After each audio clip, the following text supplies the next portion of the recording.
días. Les damos la bienvenida a la Casa América a la presentación de este informe, la perspectiva de género en los sistemas de seguridad social en Iberoamérica. En primer lugar, quiero agradecer a la doctora Gina Magnolia Riaño, secretaria general de la OISS, que haya querido que este acto se celebre en esta institución. Desde hace un tiempo venimos trabajando muy estrechamente con la OISS y yo le agradezco esa colaboración permanente con los organismos que conforman la Comunidad Iberoamericana de Naciones. Un saludo también especial para doña María Eugenia Martínez Mendizábal, directora general del Instituto Nacional de la Seguridad Social, a don Salvador Arriola, secretario de Cooperación Iberoamericana de la Secretaría General Iberoamericana, con quien también colaboramos muy estrechamente, no solo con la SEGIP, sino con el propio señor Arriola, a doña Ángeles Albert, jefa de la Unidad de Apoyo y Coordinadora de Programas Transversales de la Dirección General de Cooperación con América Latina y Caribe de la ECID, Agencia Española de Cooperación Internacional y para el Desarrollo. Y posteriormente, en esta mesa introductoria, después de esta mesa, procederemos a la presentación del estudio a cargo de doña Ana Moedano, responsable de programas de servicios sociales de la OISS. Y sin más preámbulos, le cedo la palabra a la doctora Riaño. Muchas gracias, estimado Tomás Poveda, director general de Casa América, estimada María Eugenia Martín Mendizábal, directora general del Instituto Nacional de Seguridad Social y vicepresidenta de la OIS, estimado Salvador Arriola, secretario de Cooperación Iberoamericano de la SEGIP, estimada Ángeles Albert, coordinadora de programas transversales de la Dirección General de Cooperación de América Latina y el Caribe, estimados todos y todas los participantes en esta presentación del estudio sobre la perspectiva de género en los sistemas de seguridad social en Iberoamérica. Agradecer en primer término y en la persona del director general de Casa América su hospitalidad, la cálida acogida con la que siempre nos recibe, una Casa América siempre comprometida con todos los temas de América Latina y en este caso de Iberoamérica. Hemos siempre recibido una cálida y una acogida siempre generosa que queremos agradecer y reiterarle siempre. La Organización Iberoamericana de Seguridad Social es un organismo internacional de carácter técnico y especializado que se promueve fundamentalmente el bienestar económico y social de los pueblos iberoamericanos y a través del desarrollo de los sistemas de seguridad social. Hemos iniciado esta andadura sobre el estudio de las perspectivas de género en los sistemas de seguridad social en razón a que los sistemas de protección social son en la mayoría de nuestros países estabilizadores de la economía y también sistemas que fortalecen los sistemas democráticos. Y hemos encontrado que los sistemas de seguridad social contienen unas discrepancias en el género y unas discriminaciones que son ocultas, que no están a veces muy en la superficie, pero que se encuentran en sus legislaciones. Es así como en los sistemas de pensiones se trasladan todas las diferencias que existen y las distorsiones del mercado laboral. Las mujeres tienen una tasa menor de participación en el mercado laboral de nuestros países, tienen un menor ingreso, un menor salario por el trabajo que prestan y adicionalmente tienen muchas lagunas de cotización debido a su salida a atender a los hijos, a las personas mayores o a los dependientes en sus hogares. Esta economía del cuidado no se ha hecho cuenta en muchos países en las cuentas nacionales y es un aporte que la mujer hace a el Producto Interno Bruto de nuestros países. De manera que estas discriminaciones que se dan en el mercado de trabajo se trasladan al sistema de seguridad social y al poder cotizar menos las mujeres a los sistemas de seguridad social tendrán menos pensiones y también de cuantía más baja. Hoy, de cada 100 mujeres mayores de 65 años, solo 37 cuentan con una pensión de jubilación en nuestros países. Y a su vez se han diseñado los sistemas de seguridad social para reflejar el mercado laboral, con lo cual estas distorsiones del mercado laboral se trasladan de manera inmediata a los sistemas de seguridad social. En la mayoría de nuestros sistemas, las contribuciones son la manera de financiar una pensión de jubilación. Hemos encarado este estudio para ver de manera general cómo están afectando estas discriminaciones a las mujeres. En primer momento, a la seguridad económica de las mujeres mayores. No ingresan igual al mercado laboral las mujeres en su etapa productiva, que es también muchas veces coincidente con su etapa fértil, y estas discriminaciones también hacen que las mujeres tengan que aceptar trabajos menos remunerados, normalmente en el sector de los servicios, trabajos a tiempo parcial, trabajos a destajo, de media jornada, y esto hace que, por supuesto, tengan menores ingresos. También esto les impide acceder a los sistemas de salud, que en muchos de nuestros países son contributivos, no son financiados vía impuestos generales como en muchos países europeos, y tienen las mujeres que pagar su acceso al sistema de salud. Al tener menores ingresos, tienen más limitaciones y unas barreras de acceso a los sistemas de salud. Afecta también esta discriminación a su desarrollo social, y los servicios de salud también tienen una barrera de acceso grande para las mujeres en América Latina. Hemos encarado este primer estudio que nos ha puesto de manifiesto estas diferencias que hay entre hombres y mujeres. Estamos promoviendo la igualdad. Yo creo que es un momento muy interesante para América Latina, que está creciendo económicamente. Hoy América Latina no es la misma de hace 20 años, 60 millones de personas han salido de la pobreza, pero igual somos el continente más desigual. 10 de los 15 países más desiguales del mundo se encuentran en la región, en América Latina, y un avance para la igualdad es los sistemas de protección social, fomentan la cohesión social, estabilizan las economías. Por eso creemos que los gobiernos de América Latina hoy deben enfocarse en fortalecer los sistemas de seguridad social, de protección social, con una perspectiva de género, para lograr dar equidad de género y también evitar que las mujeres estén siendo afectadas enormemente por los sistemas de seguridad social. Una segunda etapa de este estudio consistirá en identificar en las legislaciones de los 22 países que conforman la comunidad iberoamericana esas diferencias, para hacer recomendaciones a los gobiernos a fin de que se superen estas discriminaciones. También estamos trabajando en el mercado laboral para evitar estos llamados a incorporarse al mercado laboral con género, ¿no? Se necesitan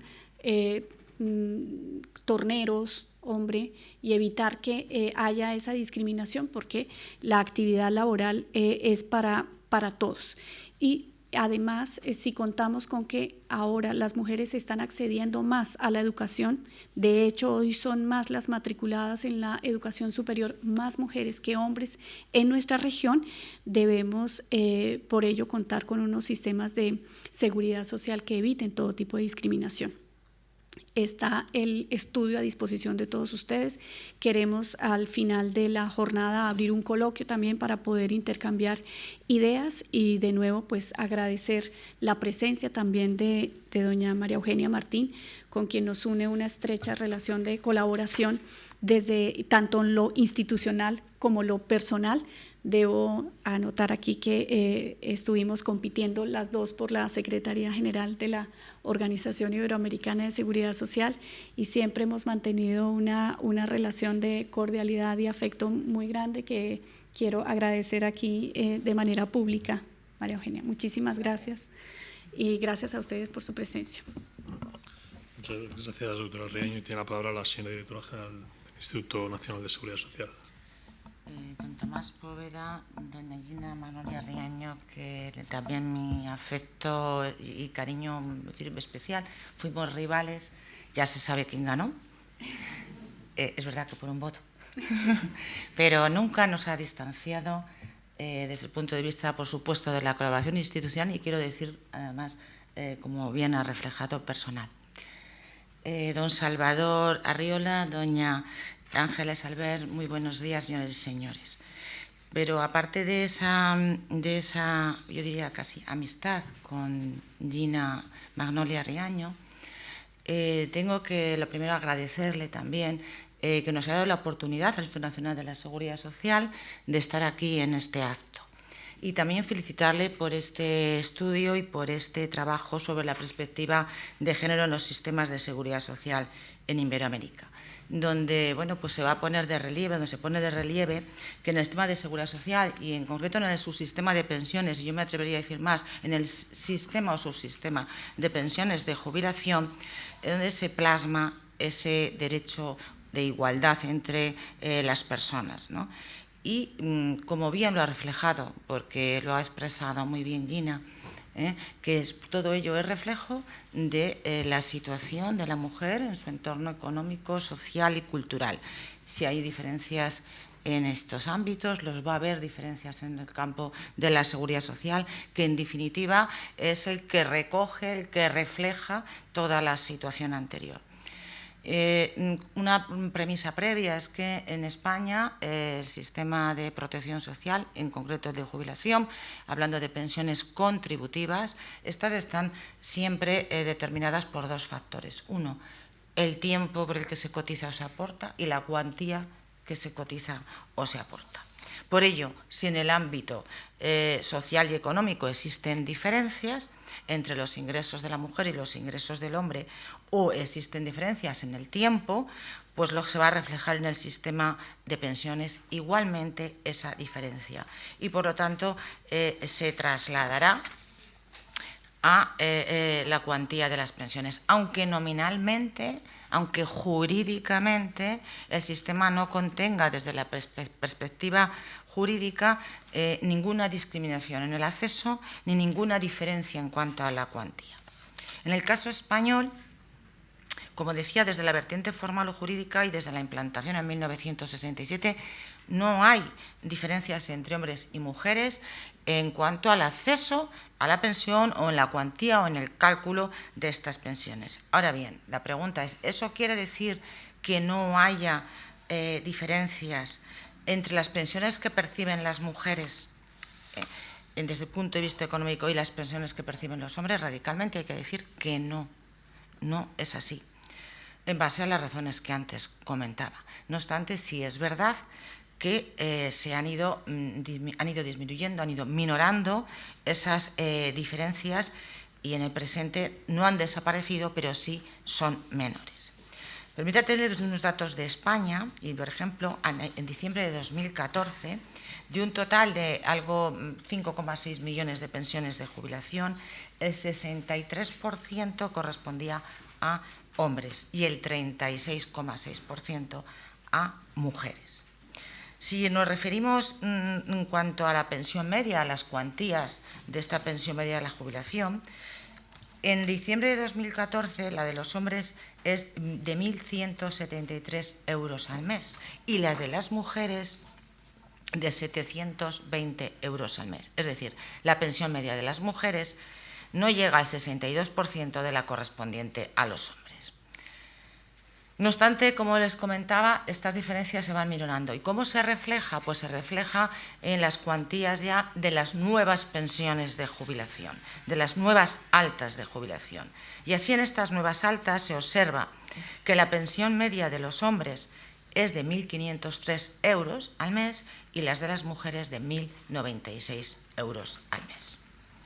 Pero, como les decía, la radiografía del sistema de pensiones es reflejo de la situación vivida durante las mujeres en el ámbito laboral, que en España, pues con muchos países de nuestro entorno y yo creo que también en Iberoamérica, está caracterizada por, o ha estado caracterizada por una menor presencia de la mujer en el campo laboral. Y esto es verdad que se ha modificado en las dos últimas décadas. Así podemos decir que a marzo de 2015 el porcentaje de afiliación de la mujer es del 46%, con lo cual no es exactamente el 50%, pero sí existe una mayor participación de la mujer. Pero también es cierto que esta participación se da, como también decía Gina, mayoritariamente en el sector servicios, es decir, un sector con unas retribuciones inferiores y, sin embargo, en la industria o en la construcción, son sectores mayormente masculinizados y con mayores retribuciones y, por lo tanto, con mayores cotizaciones. Pero además existen otros factores que hacen que los ingresos de las mujeres a igualdad de trabajo sean inferior, y no es ningún secreto. Hace poco tiempo salía un estudio sobre la brecha salarial entre el hombre y la mujer y estaba en España en el 23%. A igualdad de trabajo, la mujer recibe un 23% menos de retribución. Y también un tiempo de cotización, de carreras más cortas de cotización. Tradicionalmente, y yo creo que también actualmente en gran medida, se ha establecido un cierto sinónimo, ¿no?, que es cuidador familiar, mujer. Para los hijos, padres. Y bueno, aunque hay diversos programas y proyectos y normas que han ido hacia la conciliación de la vida familiar y laboral, sin embargo, mayoritariamente se da esta situación y, por lo tanto, esta interrupción en el tiempo de cotización va a minorar la cuantía de la pensión o el acceso incluso. Y ante estas situaciones, bueno, pues nos preguntamos qué es lo que se ha hecho, qué medidas se han tomado. Por una parte, propiciar el empleo, como decíamos, que consideramos que es el valor compartido de forma, yo creo, casi unánime, que es la mejor política en favor de la igualdad, y por ello cualquier medida que afecte al empleo va a afectar a la mujer en el acceso a la prestación y en su cuantía, como decíamos. Y eso tiene reflejo, como decía, que el 46% de las personas afiliadas a la Seguridad en España en marzo de 2015 es mujer. También medidas que tienden a lograr la conciliación de las responsabilidades familiares y laborales y que se hagan en términos de igualdad. En la encuesta de usos de tiempo, en España, la mujer dedica a las labores del hogar o atención a la familia 4 horas y media y el hombre le dedica 2 horas y media, que no es el 100%, pero casi, ¿no? También hay otras medidas que evitan que el tiempo de dedicación a estos cuidados familiares no tengan una repercusión directa, inmediata o negativa en las pensiones. Así, por ejemplo, en España se consideran cotizados a la Seguridad Social los periodos de excedencia por cuidado de hijos, ciertos periodos cuando la mujer ha sido expulsada del mercado de trabajo tras un parto y también llamamos periodos cotizados por parto y periodos por beneficio de hijos, es decir, cuando una mujer resulta que sale del mercado de trabajo en un periodo de tiempo posterior a la fecha del nacimiento de un hijo. De esa forma se facilita o se minora en alguna medida que estas mujeres que han tenido que abandonar el mercado de trabajo pues sean penalizadas por ello en su día posteriormente en la Seguridad Social. También se ha modificado la regulación o la regulación en seguridad social para acceder a pensiones en los contratos que son a tiempo parcial. Contrato a tiempo parcial que en España y mucho más en Europa, pues mayoritariamente son utilizados una modalidad de contratación en que la presencia de la mujer es mayoritaria. Y otras medidas también fuera de seguridad social, como podemos hablar de políticas activas, formación, etcétera, en que implican una mejora de la mujer respecto a las prestaciones. Estas podemos decir que se resumen las medidas que en España se han adoptado. Bueno, pues por mi parte nada más. Muchísimas gracias. Agradecer la invitación, desearles que el estudio, como dice en el propio, que van a seguir un programa de trabajo, como se anuncia, ¿no?, pues que esperemos que sea muy útil, muy eficaz y sirva desde luego en cualquier caso para conseguir esta igualdad en el ámbito de la seguridad social. Muchísimas gracias. Muchas gracias, María Eugenia. Voy a pedir que tome la palabra el señor secretario de Cooperación Iberoamericana de la Secretaría General Iberoamericana. Muy buenos días. Apreciado Tomás Poveda, director general de la Casa de América, apreciadas Gina Magnolia Riaño, secretaria general de la Organización Iberoamericana de la Seguridad Social, María Eugenia Martín Mendizábal, directora general del Instituto de la Seguridad Social, y Ángeles Albert, coordinadora de programas transversales de la Dirección General de Cooperación con América Latina y el Caribe de la Agencia Española de Cooperación Internacional para el Desarrollo. Deseo, asimismo, reconocer y felicitar a los autores del estudio que hoy nos reúne: Antonio Jiménez Lara, Marta Yolanda Quesada García, Agustín Huete García y a Ana Moedano por su eficiente labor de coordinación. Estimado público presente, permítame trasladarles los saludos y mejores deseos de la Secretaria General Iberoamericana, Rebeca Greenspan, quien no ha podido estar el día de hoy aquí por encontrarse participando en la Cumbre de las Américas que se está celebrando actualmente en la ciudad de Panamá. El pasado año tuvimos la ocasión de celebrar los 60 años de la Organización Iberoamericana de Seguridad Social, cuya Carta Constitucional fue aprobada en el Segundo Congreso Iberoamericano de Seguridad Social, celebrado en Lima, Perú, en el año de 1954. Después de 60 años, la ciudadanía iberoamericana tiene mucho que celebrar en el aniversario de la OISS, un organismo precursor que ha ido evolucionando en el tiempo para dar respuesta en cada momento histórico a las necesidades existentes en el ámbito de la seguridad social y brindar la más estrecha y eficaz colaboración a las instituciones que lo integran.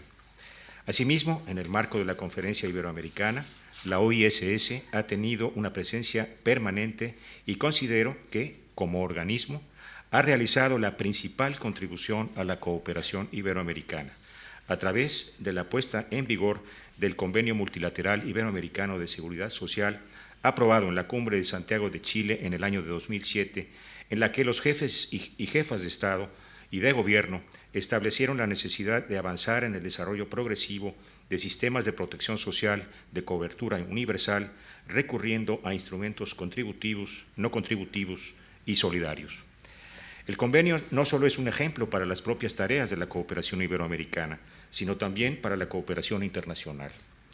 Tan es así que se ha puesto a trabajar dentro de la Unión Europea un ejercicio similar al ejemplo iberoamericano.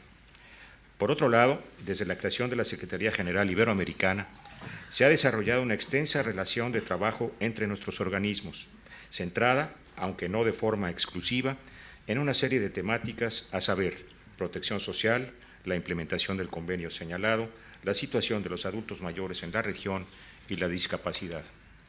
En los últimos años, además, la OISS se ha tornado en un aliado clave en la transversalización de la perspectiva de género en el sistema iberoamericano. Y yo voy a permitirme hacer un recordatorio de los principales mandatos de la Cumbre de Veracruz y vincularlo al ejercicio que ustedes nos están presentando el día de hoy. Recientemente, la declaración de la 24 Cumbre de Veracruz ha instruido a la SEGIP como coordinadora del Comité de Dirección Estratégica de los Organismos Iberoamericanos. Este es un comité que se creó el año pasado precisamente para fortalecer la tarea intra-iberoamericana y básicamente a través de los organismos que la conforman, para elaborar una estrategia que incorpore la perspectiva de género en el sistema iberoamericano. Este es el mandato de Veracruz. Y abarque, entre otros aspectos, a los programas de cooperación, a sus contenidos y a sus mecanismos de evaluación y de rendición de cuentas. Son los programas, proyectos adscritos e iniciativas que lleva adelante la Secretaría General Iberoamericana en el ámbito de la cohesión social, en el ámbito del conocimiento y de la cultura.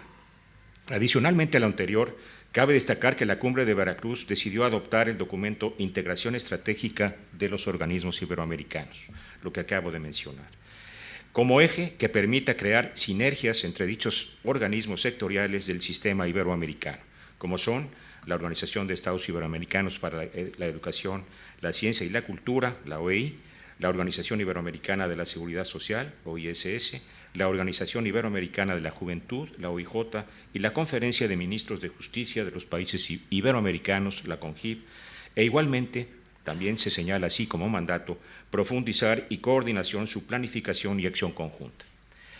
Como ustedes saben, además de la declaración tradicional que hacen las jefas y jefes de Estado y de Gobierno en las cumbres iberoamericanas, también adoptan una serie de tareas concretas a través del llamado Programa de Acción.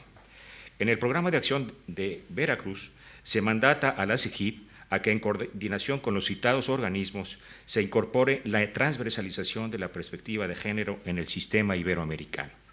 Ese es el primero y principal mandato que da la cumbre a los organismos iberoamericanos, el de la transversalización de género. En seguimiento a los acuerdos adoptados en una reunión técnica que se realizó el año pasado, previo a la reunión de Veracruz en el mes de noviembre en la Ciudad de México. En dicha reunión, la OISS tuvo un papel destacado, subrayando la importancia de promover la equidad de género en todos los ámbitos de la protección social, especialmente fomentando el acceso de las mujeres a pensiones contributivas y a la atención sanitaria y de tratamientos médicos, a los servicios sociales, especialmente relacionados con los cuidados a personas en situación de dependencia, a niñas y niños, y a planes de salud laboral que protejan efectivamente a las mujeres. Vuelvo a subrayar, el programa de acción de la Cumbre de Veracruz ha asignado una primera tarea conjunta a los organismos iberoamericanos, esto es, el de la transversalización de la perspectiva de género. El ejercicio que ha llevado a cabo la OISS a través de este informe es un claro ejemplo de cómo poder llevar a cabo este mandato, que sería deseable extrapolar al resto de las áreas de trabajo que abarca nuestro sistema iberoamericano, es decir, la justicia, la juventud, la educación, la ciencia y la cultura. Debemos en estas tareas prioritarias, primero, convocar en cada una de ellas las características de las perspectivas de género, para avanzar así hacia el cumplimiento de los mandatos de Veracruz. Es decir, este informe sirve de espejo para que el resto de los organismos iberoamericanos hagan lo propio para poder contar con la información fundamental a fin de cumplir con los mandatos que tenemos de Veracruz. En paralelo, desde la Secretaría para la Cooperación, además de velar por la transversalización de género en el sistema iberoamericano, debemos apoyar la integración del tema en las nuevas propuestas que presenten los gobiernos y en las reformulaciones de los programas, proyectos e iniciativas de la cooperación iberoamericana. El informe del que se presenta el día de hoy es sin duda fruto de una ardua y minuciosa investigación sobre los sistemas de seguridad social en la comunidad iberoamericana y de las desigualdades existentes en materia de protección. Como se comenta, la lucha contra la discriminación de género en los sistemas previsionales debe incluir una consideración diferente del reparto de responsabilidades familiares y sociales que tenga en cuenta de forma explícita las tareas de cuidado, soporte familiar, maternidad y otras culturalmente desempeñadas por las mujeres. Cuando hablamos de la equidad y el empoderamiento de las mujeres en lo social, lo económico y lo político, en la base están las relaciones asimétricas de poder. Y aunque en los últimos 15 años se han conseguido significativos avances, el PNUD señala que la pérdida en el potencial máximo de desarrollo humano alcanzable por inequidad de género es en promedio alrededor del 49,2% de su valor. Como bien indica la Secretaria General Iberoamericana, y lo señala de manera reiterada Rebecca Greenspan, en Iberoamérica las mujeres siguen estando subrepresentadas en relación a su peso demográfico. Deseo transmitir a la sala dos mensajes finales. El primero, para darles la enhorabuena por haber publicado este estudio pormenorizado y con datos actuales acerca de la situación de las mujeres en los sistemas de seguridad social de nuestra región.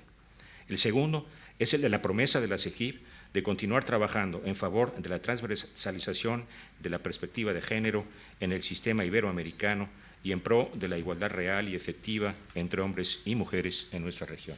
Muchas gracias. Muchas gracias. Tiene la palabra doña Ángeles Albert.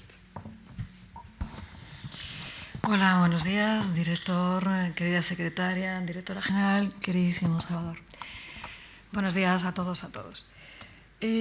Para la Agencia Española de Cooperación Internacional para el Desarrollo es todo un privilegio estar hoy aquí, entre otros motivos porque…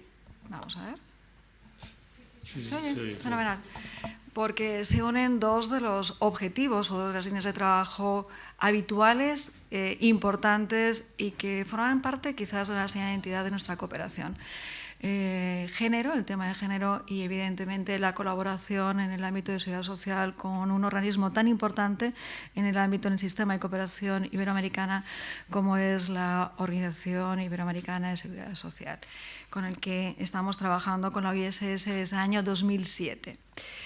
Realmente, para nosotros como cooperación, es importante, ha sido fundamental y así lo hemos reiterado, contribuir a la OISS en esos objetivos y esos lineamientos estratégicos que plantea año tras año.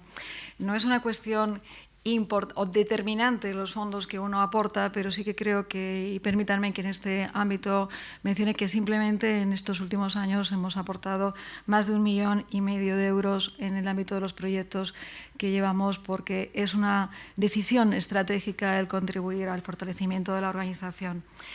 Por eso han comentado ya quienes me han precedido en el uso de la palabra la importancia del Convenio Iberoamericano de Seguridad Social, en el que hemos apoyado a la OISS en ese trabajo constante.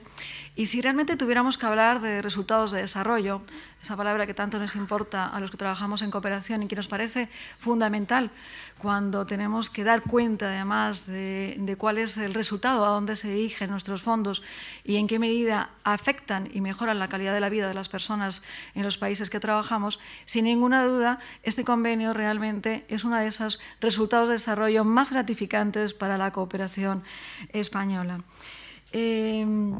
Por ello, cuando desde la OISS nos propusieron dedicar parte de los recursos del Fondo de Cooperación Española a trabajar, a impulsar una línea de trabajo denominada Equidad de Género en los sistemas de seguridad social, que es en el marco en el que se ha desarrollado este estudio, evidentemente nos pareció que era estratégico, que era fundamental y estábamos completamente de acuerdo. Es por ello que hoy estar aquí y poder participar en esta presentación nos parece doblemente, decía antes, gratificante.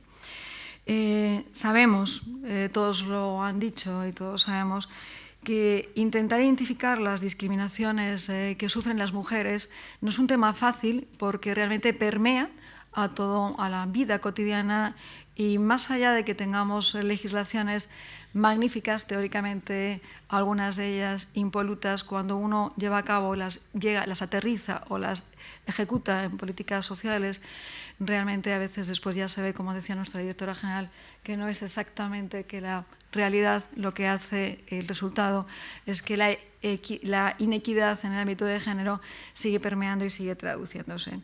Pero no solamente es eso, es que también existen legislaciones en otros países, en otros contextos, en el que esa discriminación de género además se puede llegar a evidenciar. Por eso este estudio, que ha sido concebido como una herramienta que permite a las instituciones de seguridad social de los países iberoamericanos tomar conciencia de esas prácticas discriminatorias contenidas en sus legislaciones y ayudar y proponer esa corrección, nos parece que sin ninguna duda es importante. Les decía que para la cooperación española es doblemente gratificante porque me gustaría comentarles brevemente que, fíjense, en el examen de la OCDE, del Comité de Ayuda Oficial al Desarrollo, que nos hicieron a la cooperación española en el año 2011, literalmente decían: la igualdad de género se reconoce internacionalmente como una de las señas principales de identidad de la cooperación española. Y en ese sentido, comentarles que trabajamos en género en la cooperación desde el año 1997, en el que se estableció la primera estrategia sectorial de género en desarrollo. Actualmente, en el año 2007, se elaboró, se empezó a trabajar en un concepto mucho más moderno, que es la institucionalización del enfoque sectorial de género en la propia cooperación española, y se definieron 7 líneas estratégicas en la materia: la participación política de las mujeres, la lucha contra la violencia de género, los derechos sexuales y reproductivos, la mujer y la construcción de paz, los derechos económicos y laborales de las mujeres, y 2 de carácter transversal, como es la institucionalización del enfoque de género que les decía y la transversalización del género. Después, en el año 2011, a estos momentos, seguimos avanzando en aterrizar ya en el ámbito más concreto de políticas públicas y estamos trabajando en los planes de actuación sectorial de género que en el ámbito local y en cada uno de los países en los que trabajamos se ejecutan o se definen junto con la administración, junto con los poderes públicos de cada país, para las políticas públicas de esos países. En este caso, Colombia, Nicaragua y Ecuador son países en los que hemos trabajado en esos programas de actuación sectorial de género. Pero no solamente es lo que hacemos, es que además creemos que es importante recordarles que apoyamos en el ámbito internacional a muchísimas organizaciones internacionales como ONU Mujeres y se ha manifestado y reiterado el compromiso de la cooperación española en comprometer de cara a la próxima agenda del post-2015, la agenda del desarrollo, de lo que viene por delante, de lo que tenemos ahora, en apoyar el planteamiento de ONU Mujeres en que la igualdad de género reviste un doble objetivo específico y transversal en todos los demás objetivos y metas e indicadores definidos de cara a la agenda del año 2015. Es decir, nuestro compromiso con el género es una seña de identidad, continuamos en ello y evidentemente la OISS va a ser uno de los actores fundamentales. Sabemos de la segregación horizontal que las mujeres sufren en América Latina, en este caso de la dirección en la que procedo y en la que estamos trabajando y en la que el estudio se basa. Una segregación horizontal concentrada en que las mujeres trabajan siempre, obviamente, en las mismas profesiones, áreas y sectores: servicio doméstico, industria manufacturera, exportación en maquilas, agricultura de temporada en América Latina. Y una segregación vertical.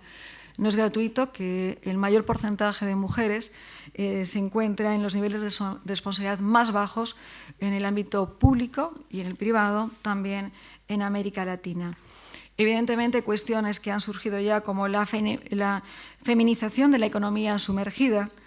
Un 53,7% de las mujeres trabaja en América Latina en economía sumergida, según datos de la OIT, o el tener una mayor inestabilidad laboral, o la importante brecha salarial en el ámbito de género, o evidentemente las interrupciones reiteradas de la carrera profesional de las mujeres debidas a cuidado de los mayores, como decía antes nuestra directora, o de los menores dependientes, unido a una doble y triple jornada laboral, pasando además por el comportamiento procíclico del desempleo femenino, siempre en toda crisis, y en América Latina más que nunca en mayor lugar, pero no solamente en América Latina.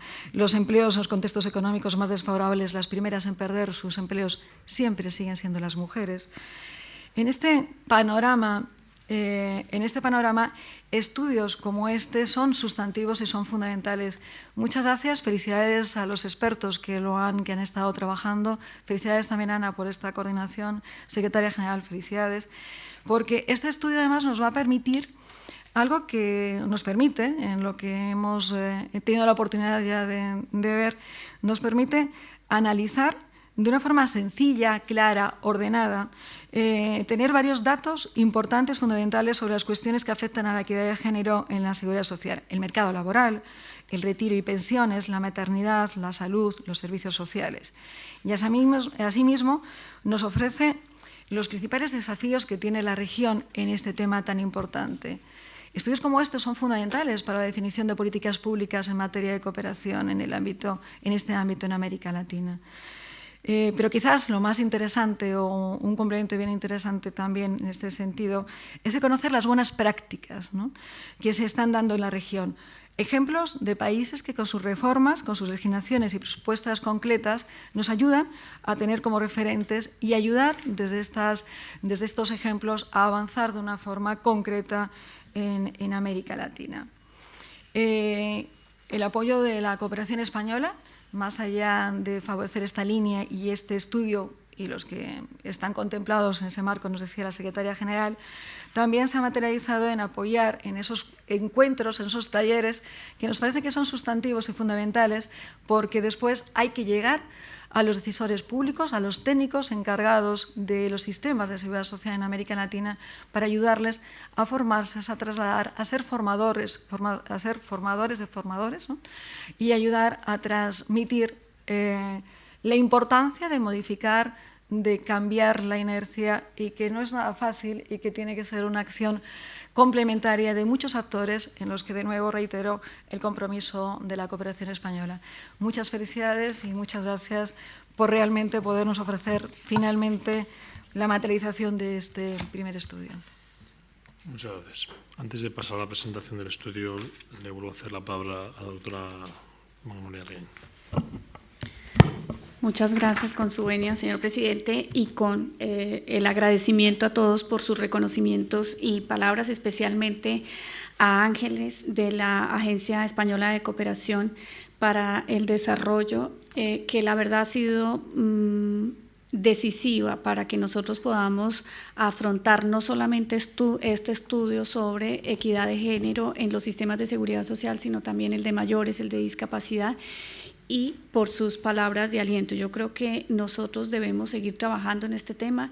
Ya hemos realizado en este mismo programa un foro iberoamericano sobre género y seguridad social que tuvo lugar en Cartagena de Indias el año pasado, en julio del 2014, y también con la colaboración de la AECID hemos impartido 2 cursos de formación a personal de instituciones de seguridad social, y se ha puesto en funcionamiento una red virtual de instituciones de seguridad social y sobre género y protección social para fomentar ese intercambio de buenas prácticas, y se ha creado una base de datos de personas expertas que den apoyo a aquellas instituciones interesadas a profundizar sobre este tema. Ya son muchas las reformas de seguridad social en la región de segunda y tercera generación que han tenido que ver con el tema particularmente de género. Es el caso de la reforma de seguridad social de Chile del año 2008, que incorporó un reconocimiento a las mujeres de 2 años de contribución a la seguridad social por hijo criado.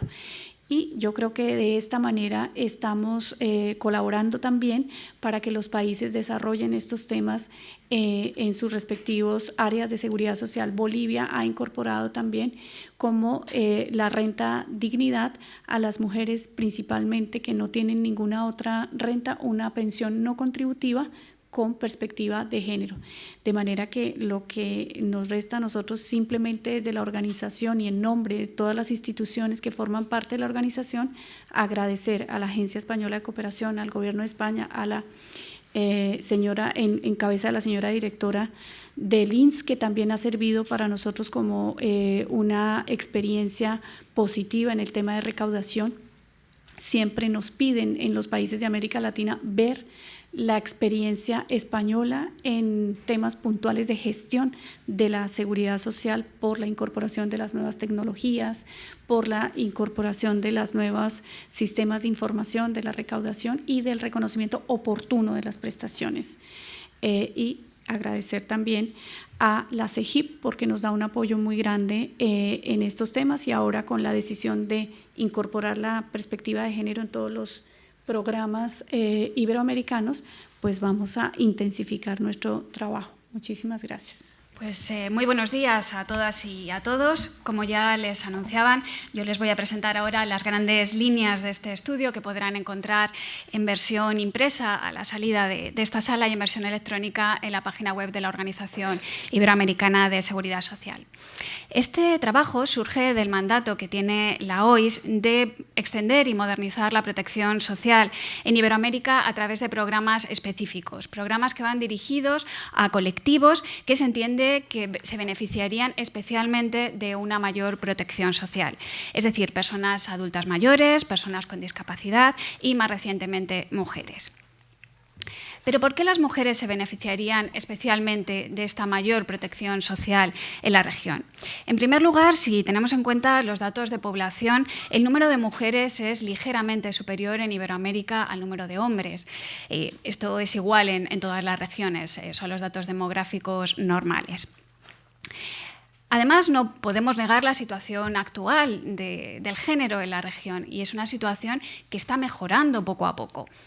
Si tomamos quizás los aspectos más visibles, en América Latina ha habido ya 10 mujeres ocupando jefaturas de Estado, y en la actualidad las presidentas de 3 de los países más importantes de la región, como son Argentina, Brasil y Chile, son ya mujeres. La presencia de las mujeres también en las asambleas legislativas, es decir, en los parlamentos, ha aumentado bastante. Ha pasado del 10% en el año 2000 al 25% en el año 2014, por supuesto, con grandes diferencias entre países. En gran parte esto ha tenido que ver con la aprobación de sistemas de cuotas en los parlamentos de América Latina.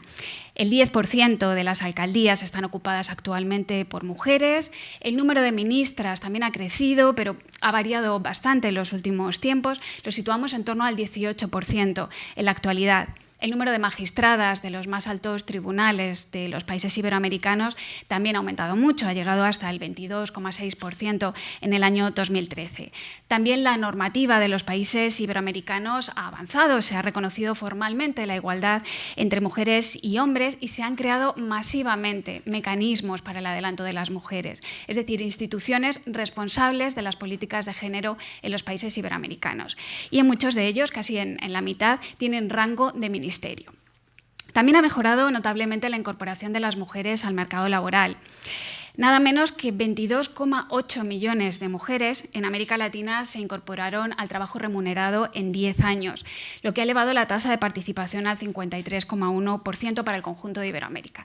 Si bien es cierto que los empleos que han ocupado estas mujeres, que se han incorporado al mercado laboral, son empleos en una situación bastante vulnerable. Se han centrado en 3 sectores principalmente. El primero de ellos en la industria manufacturera intensiva en mano de obra, lo que conocemos comúnmente como las maquilas. En segundo lugar, en la agricultura de temporada, que es tan importante en la región. Y en tercer lugar, en el empleo doméstico. El empleo doméstico es un foco muy importante de empleo para las mujeres en América Latina, ocupa en torno al 15% de las mujeres en América Latina y llegamos a una situación en la que el 95% de las mujeres, de las personas que trabajan en el empleo doméstico, son mujeres. Si miramos los datos de afiliación a sistemas de seguridad social, las diferencias entre mujeres y hombres son muy reducidas, son de apenas 1 punto entre hombres y mujeres aportantes a sistemas de previsión social en relación con la población económicamente activa en la región. Bien, decíamos que la situación de las mujeres ha mejorado mucho en los últimos años. Sin embargo, nos encontramos con este dato. Es un dato que a nosotros nos llama a la reflexión y que es lo que origina todo este nuevo programa para la equidad de género en los sistemas de protección social que ha puesto en marcha la OIS. Nos encontramos con el dato llamativo de que las personas mayores de 65 años que perciben pensiones contributivas en Iberoamérica, el 37% son mujeres frente al 47% de hombres. Casi 10 puntos de diferencia. Es una diferencia muy relevante. Por supuesto, las diferencias entre países son bastante grandes, también acorde con la situación económica, la situación social de los diferentes países de América Latina. Tenemos varios extremos. Por un lado, tendríamos el caso de Uruguay, en los que tenemos prácticamente una paridad en la percepción de pensiones contributivas. Casos incluso como los de Argentina, en los que las mujeres reciben más pensiones contributivas que los hombres. Esto es una excepción muy puntual y se debe a un sistema de protección social de las amas de casa que se puso en marcha recientemente. En el otro extremo, por supuesto, encontramos países en los que casi se duplica el número de perceptores de pensiones contributivas varones sobre el número de mujeres. Le sumamos a esto que las cuantías que se perciben en esas pensiones contributivas son muy diferentes. Lamentablemente no tenemos datos suficientes y contrastados para hacer una comparativa iberoamericana. Yo, a modo de ejemplo, y encontrarán algunos datos también en el informe, datos puntuales de algunos países, yo quería mostrarles el ejemplo de la Unión Europea, también para que tengan esa comparativa. En la Unión Europea, la brecha media es del 39% en las pensiones que cobran mujeres y hombres. Como vemos, países con mucho peso para Europa, como Alemania, Reino Unido, Luxemburgo, superan ampliamente estos datos. Por el contrario, las mujeres son mayoría en las pensiones no contributivas. Es decir, las pensiones que no se corresponden con los aportes de la persona que recibe esa pensión. En algunos países se trata incluso de pensiones que se han diseñado específicamente para mujeres que se considera que están en una situación de especial vulnerabilidad, como es el caso de la pensión asistencial para madres de 7 o más hijos en situación de vulnerabilidad social, que se aprobó en Argentina, o el bono al trabajo a las mujeres, que se ha aprobado para Chile. Como ven, estas pensiones no contributivas son muy importantes. En muchos casos suponen para muchas familias, porque si bien son pensiones que van en muchos casos a las mujeres, en realidad se llaman pensiones familiares en algunos de los casos, también haciendo una especie de eufemismo. Estas pensiones amplían la cobertura prestacional de las pensiones, ayudan a superar el umbral de la pobreza en muchas familias, pero las cuantías que ofrecen, tenemos que tener en cuenta, lo ven ustedes en los datos, que apenas cubren las necesidades básicas de esas familias. Son unas cuantías realmente reducidas. En algunos casos son pensiones de tipo universal para toda la población, en algunos casos se piden requisitos de edad para poder percibirlas o requisitos de ingresos. Como ven, la situación es francamente variada. En ningún caso estas pensiones equiparan la situación de las personas que las reciben a la de las personas trabajadoras que puedan recibir una pensión contributiva. Sin duda, estos datos están relacionados, están en la base del incremento de mujeres en situación de pobreza y de indigencia que hemos visto en Iberoamérica en los últimos años. Pongámoslo en contexto, estamos hablando, y se ha mencionado en la mesa anterior, que la pobreza se está reduciendo en América Latina. Pues bien, nos encontramos con que el número de mujeres aumenta, el número de mujeres en situación de pobreza, que es un dato bastante destacado. Hablamos sobre todo de mujeres de más de 60 años sin ingresos propios, que llega, y es un dato muy serio, al 27% en zonas urbanas y cerca del 30% en zonas rurales. Las cifras de protección a las personas adultas mayores son preocupantes ya en el día de hoy, son preocupantes ya en la actualidad, pero lo son más si miramos al futuro. Como hemos visto en los datos anteriores de demografía, el número de mujeres y hombres en la actualidad en Iberoamérica, en general, en datos globales, es muy similar. Sin embargo, si tomamos en cuenta las franjas de edad, vemos que a partir de los 65 años el número de mujeres crece progresivamente. Más aún, crece progresivamente, los datos están en mayores de 65 años en torno al 56% de mujeres frente al 43% de hombres. Si tomamos los datos de las personas mayores de 80 años, es decir, los mayores entre los mayores, el número crece mucho más, llegamos a que las mujeres suponen el 62% del total. Es decir, que en la actualidad las personas mayores ya son mayoritariamente mujeres. Pero es que en los próximos 35 años tenemos delante este fenómeno de envejecimiento demográfico, un fenómeno de envejecimiento de la población, en el que se espera que antes del año 2050 se multiplique por 3 el número de personas adultas mayores en América Latina. Esto es especialmente relevante en América Latina porque en los países ibéricos, de este lado del Atlántico, al igual que el resto de países europeos, el proceso de envejecimiento demográfico se ha dado a lo largo de más de un siglo. Sin embargo, en América Latina van a tener apenas 35 años para adaptarse a ese envejecimiento demográfico que, les repito, va a multiplicar por 3 el número de personas adultas mayores que tengan, con el consecuente aumento del número de mujeres mayores que habrá en los países latinoamericanos. Es decir, el envejecimiento tiene una marcada dimensión de género y nuestros sistemas deben estar preparados para esto. Además, en este estudio, además de analizar estos problemas que les comento, estos datos generales de la situación, nos hemos preguntado el por qué. Vamos a buscar los orígenes de dónde está esta desigualdad de las mujeres en los sistemas de protección social. Podemos agrupar las causas en 2 grandes bloques. Por un lado estarían las llamadas causas externas, que son las derivadas de la situación de las mujeres en el mercado laboral y que han comentado ya también en la mesa inicial. Y por otro lado tendríamos las causas internas, las causas propias de desigualdad que tienen los sistemas de protección social, que aunque se ha hecho un esfuerzo importante para que sean sistemas lo más igualitarios posible, sí que es cierto que a veces se mantienen elementos que generan desigualdades entre hombres y mujeres en la región. Comencemos por la situación de las mujeres en el mercado de trabajo. Como ven, tenemos causas diferentes. Hay una premisa fundamental cuando hablamos de este tema y que tenemos que tener presente en todo momento. La protección de los sistemas contributivos de seguridad social está vinculada directamente a la participación en el mercado de trabajo. Son sistemas contributivos. El aseguramiento, la protección del sistema viene por el trabajo formal, viene de las cotizaciones que haya acumulado la persona trabajadora durante su vida activa. Por eso, la protección que reciba del sistema depende de lo que haya aportado durante su vida en el mercado laboral.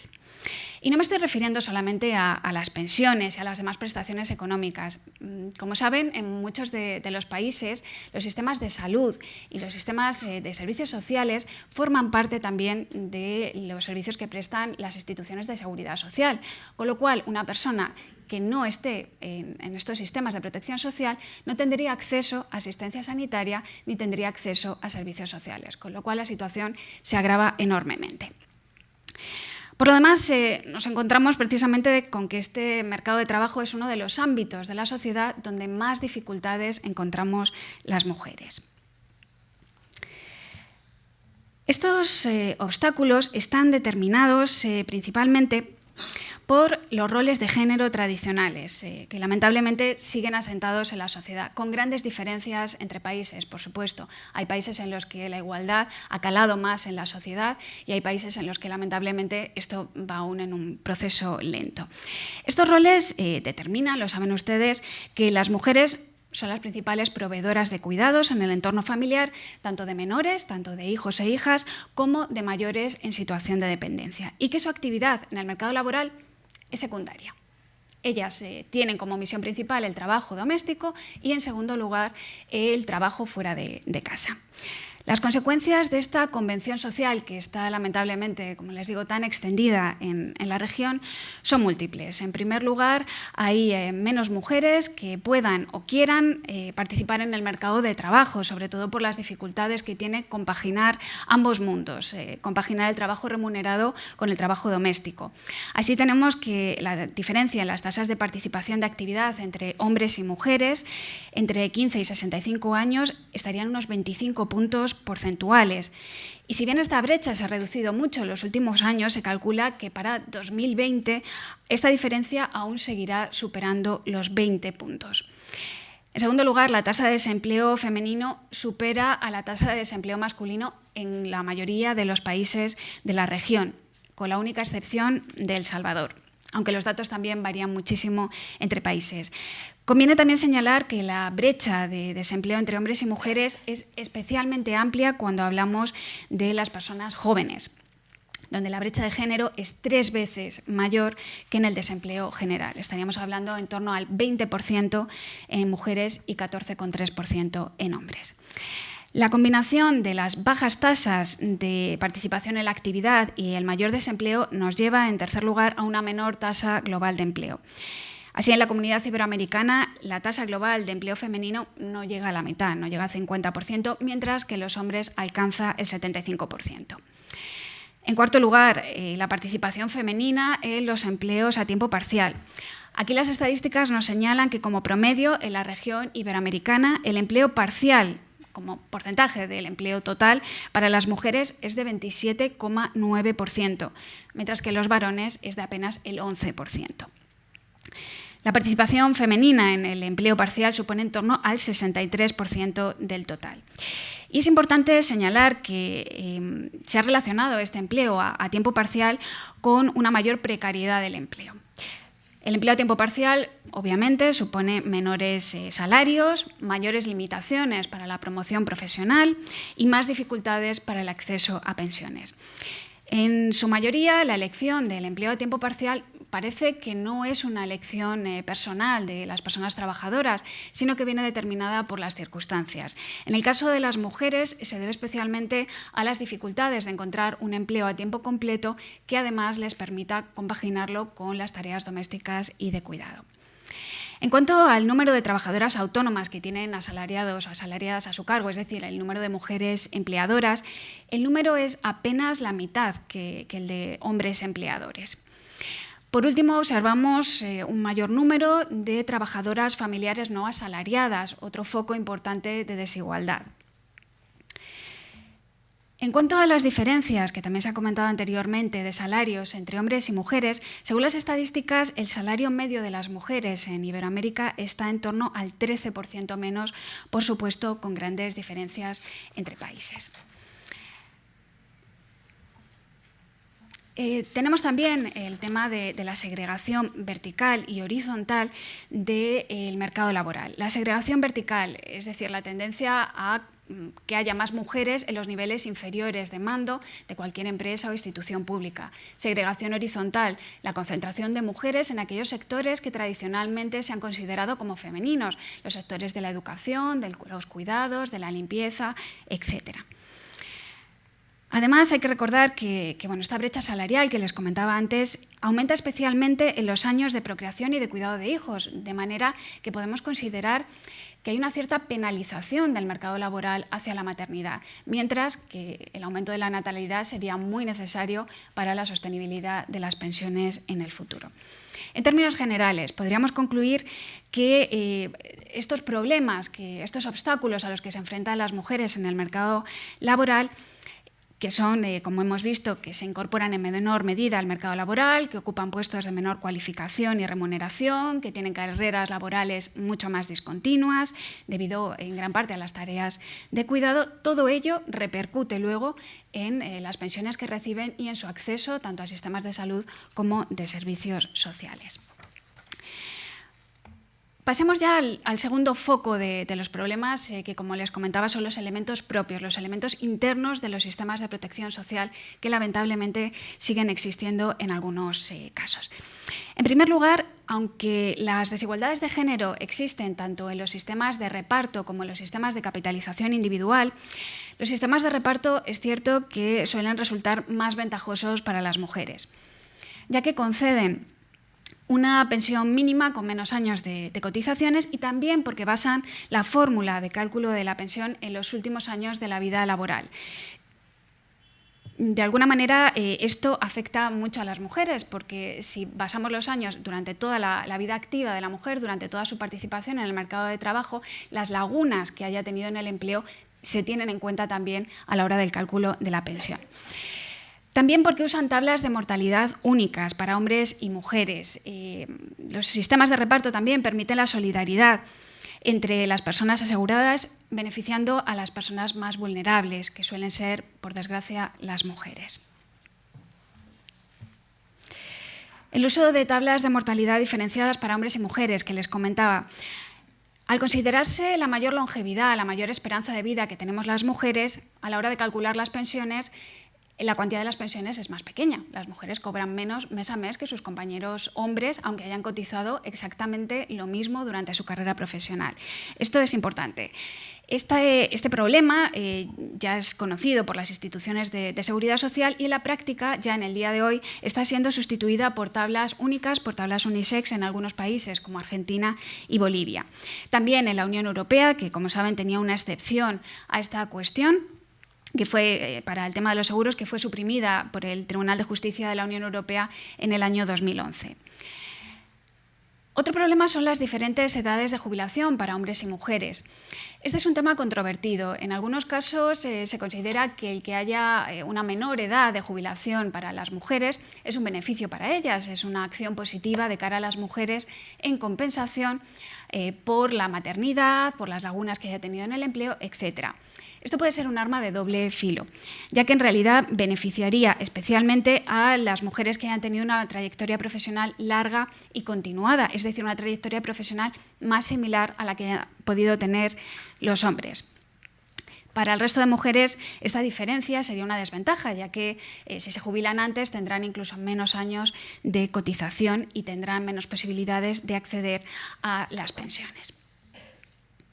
Por último, la falta de reconocimiento de las tareas de cuidado que realizan las mujeres. Este es uno de los nudos gordianos de toda esta cuestión. Los sistemas de pensiones, los sistemas de protección social se crearon tomando como referencia el modelo de familia que había en ese momento, en el momento en que se crearon los sistemas de protección social. que era el modelo de familia predominante en la época, el de un varón, cabeza de familia, trabajador, asalariado, que traía los recursos al hogar. Mientras que el de la esposa era el de una mujer que trabajaba en el hogar y que era una persona dependiente de los recursos que trajera el varón y cuya principal tarea era el cuidado de las personas descendientes o mayores en situación de dependencia. Esta especial contribución que realizan las mujeres a la sociedad apenas era tenida en cuenta, era invisibilizada en muchos casos. Sin embargo, en algunos países ya se está teniendo en cuenta esta llamada economía del cuidado. Incluso se están haciendo las cuentas satélites nacionales, se están teniendo en cuenta el valor de esta economía de cuidado, cuál es el valor de ese trabajo que realizan las mujeres en los hogares y qué porcentaje del Producto Interior Bruto supondría. Por otro lado, algunos países, como es el caso, por ejemplo, de Chile, reconocen cotizaciones a las mujeres por cada hijo que hayan tenido. Son medidas que compensan de alguna manera a las mujeres por ese especial esfuerzo, pero tenemos que tener en cuenta que no solucionan el problema, solamente compensan, son una especie de paliativo de la situación que tenemos.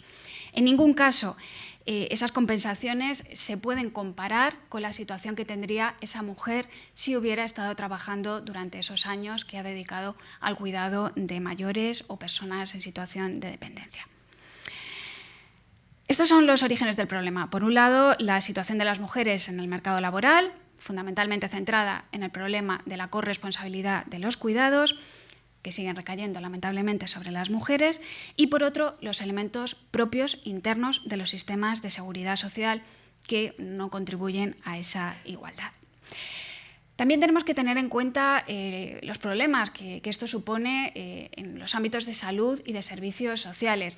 En el estudio que les presentamos, hemos tenido en cuenta los sistemas de protección social en general, nos hemos centrado un poco más en el ámbito de las pensiones y otras prestaciones económicas y de alguna manera hemos abordado casi ligeramente los ámbitos de salud y de servicios sociales.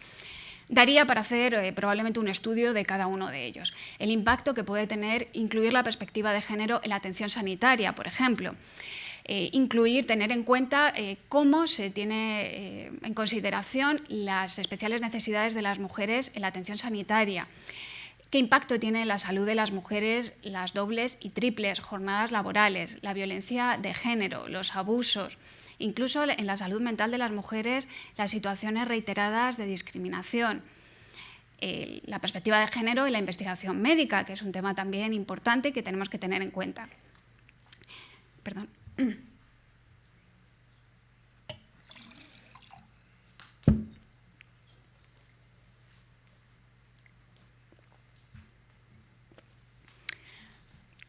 También la igualdad de género, la inclusión de esa perspectiva de género en los servicios sociales, cómo nuestros servicios sociales tienen en cuenta esas especiales necesidades de las mujeres que sufren en muchos casos múltiples discriminaciones por ser mujeres y por estar en situación de exclusión social, por ser mujeres y tener alguna discapacidad, por ser mujeres y ser emigrantes, etc.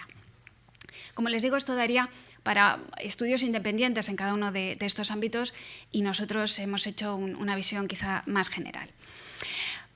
Quisiera pasar ahora ya a las soluciones a estos problemas. Hemos apuntado en el estudio algunas propuestas de trabajo, algunas futuras vías donde podríamos avanzar hacia esa igualdad en los sistemas de protección social. Vamos a empezar por el que quizá es el más relevante en todo esto, la corresponsabilidad en los cuidados. Volvemos de nuevo a este tema de cuidados, que está subyacente en todo lo demás que hemos analizado. Es que la incorporación de las mujeres no ha venido acompañada de una progresiva incorporación de los hombres a las tareas domésticas o de cuidados, por lo que tenemos que incidir mucho tanto en la corresponsabilidad de los cuidados dentro del núcleo familiar y también la corresponsabilidad de los cuidados del resto de instituciones, tanto de las instituciones públicas como de las empresas, porque es un tema que nos concierne a todos y todas.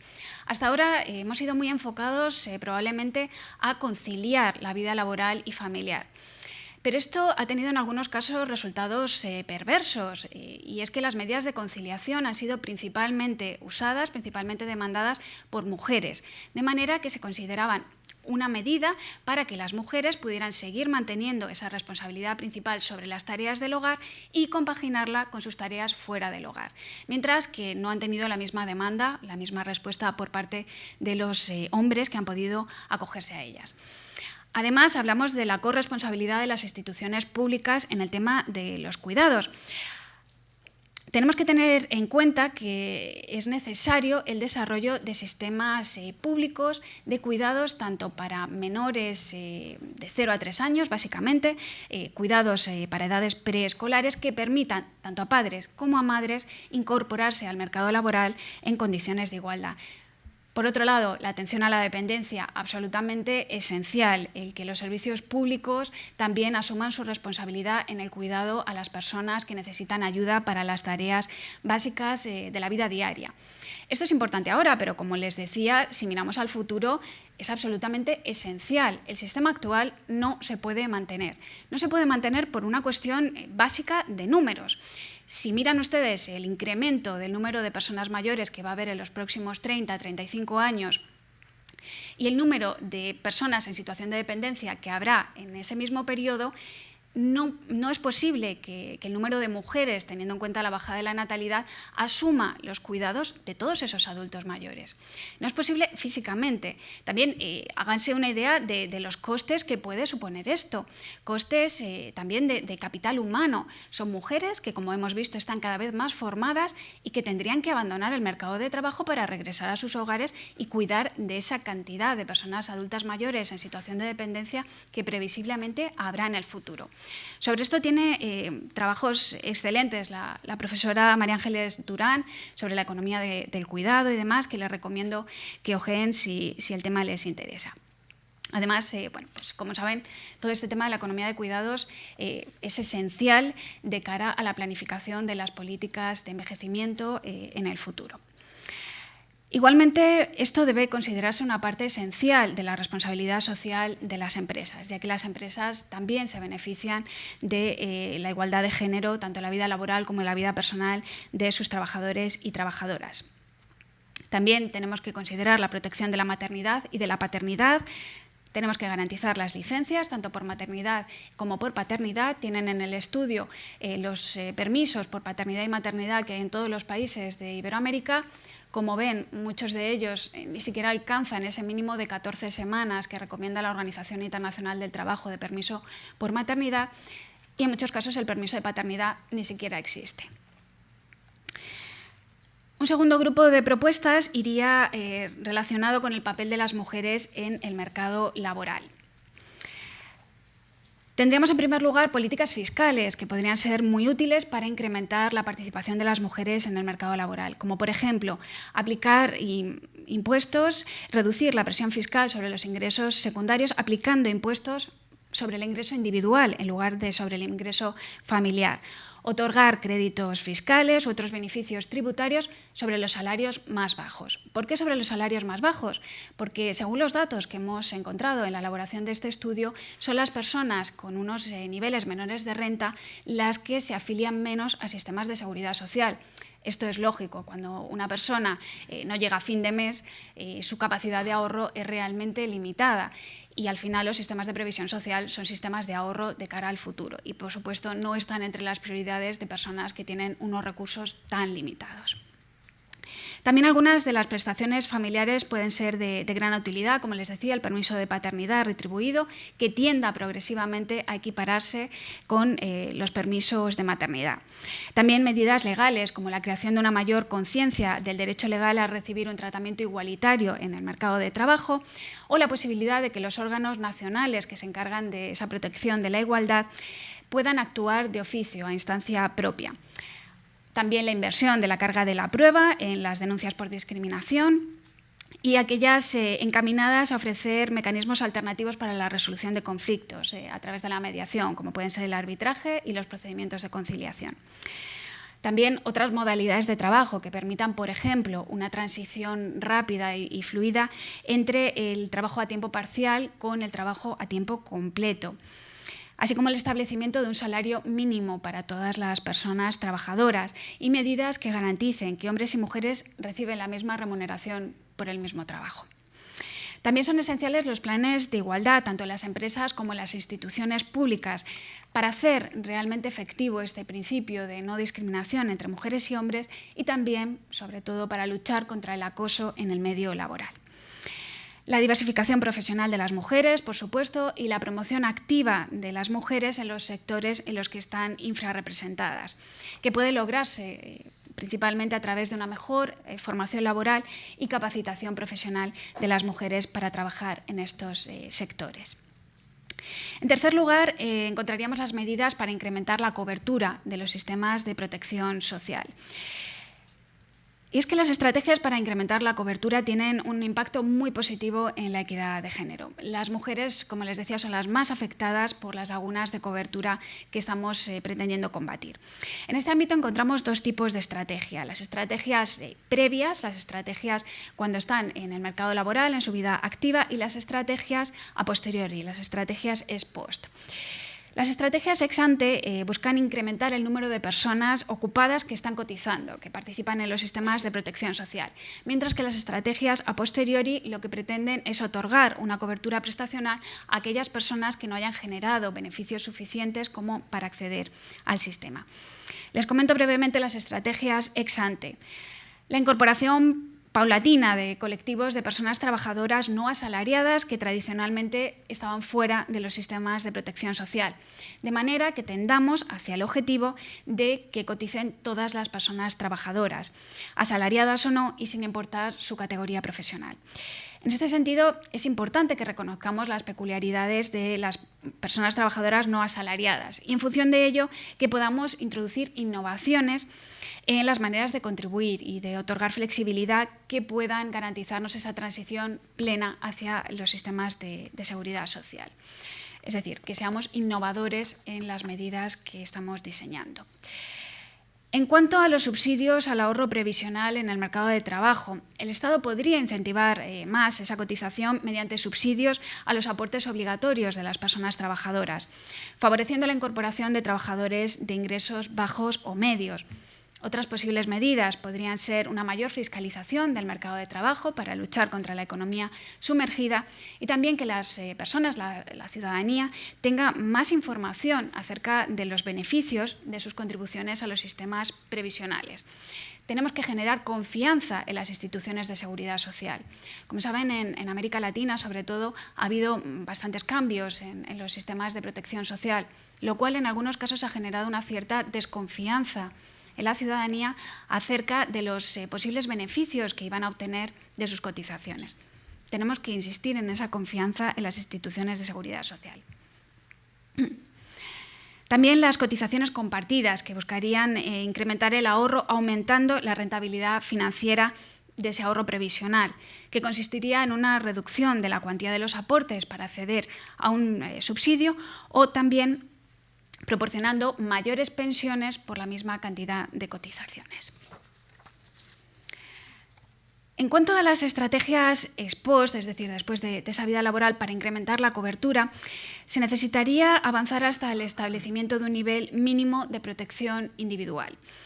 Aquí la propuesta que se hace en el estudio es crear una especie de piso básico de protección social que resulte digno independientemente de la historia laboral de cada persona, de su edad de jubilación, de los lazos familiares que mantenga en ese momento, etc. Sería una constitución de una especie de pilar universal que serviría para atenuar o incluso eliminar en algunos casos la pobreza entre las personas adultas mayores, pero tendría que contar con una fuerte institucionalidad. Una institucionalidad que le otorgue una sostenibilidad a largo plazo y que lo proteja de los vaivenes políticos que puede haber en los diferentes sistemas. Por último, estarían las medidas específicamente dirigidas a reforzar la equidad de género en los propios sistemas de seguridad social contributiva, como hemos visto antes. El establecimiento de tablas únicas de mortalidad para hombres y mujeres a la hora de calcular las pensiones, el ir igualando progresivamente la edad de jubilación entre hombres y mujeres y, a ser posible, que esta edad de jubilación sea flexible también para adaptarla a la realidad de las diferentes personas. ampliar los derechos previstos para los matrimonios a las uniones de hecho, sobre todo para proteger a las mujeres en caso de viudedad o de divorcio, en los casos en los que no hay un matrimonio legalmente constituido. También la adopción de medidas de compensación, como les decía antes, los subsidios de bonos por cada hijo o hija que haya tenido la mujer, reducir los años de cotización obligatorios para acceder a una pensión, etc. También incorporar a las llamadas amas de casa, a las mujeres que se dedican a tiempo completo a las tareas domésticas, a sistemas de prestación por jubilación. Y, por último, incluir de manera transversal la perspectiva de género en todos los sistemas de seguridad social para que esos sistemas no estén centrados en esa familia tradicional, como les decía, que es en torno a la cual se gestaron en sus primeros años y que ya no se corresponde con la realidad de las sociedades actuales en las que hombres y mujeres trabajan en el mercado laboral. Como ven, este estudio nos deja muchas tareas pendientes, muchas ideas para reflexionar, para debatir. Yo termino aquí. Les agradezco su atención y ahora, si les parece, podríamos abrir un pequeño coloquio. Si tienen alguna pregunta, estoy a su disposición.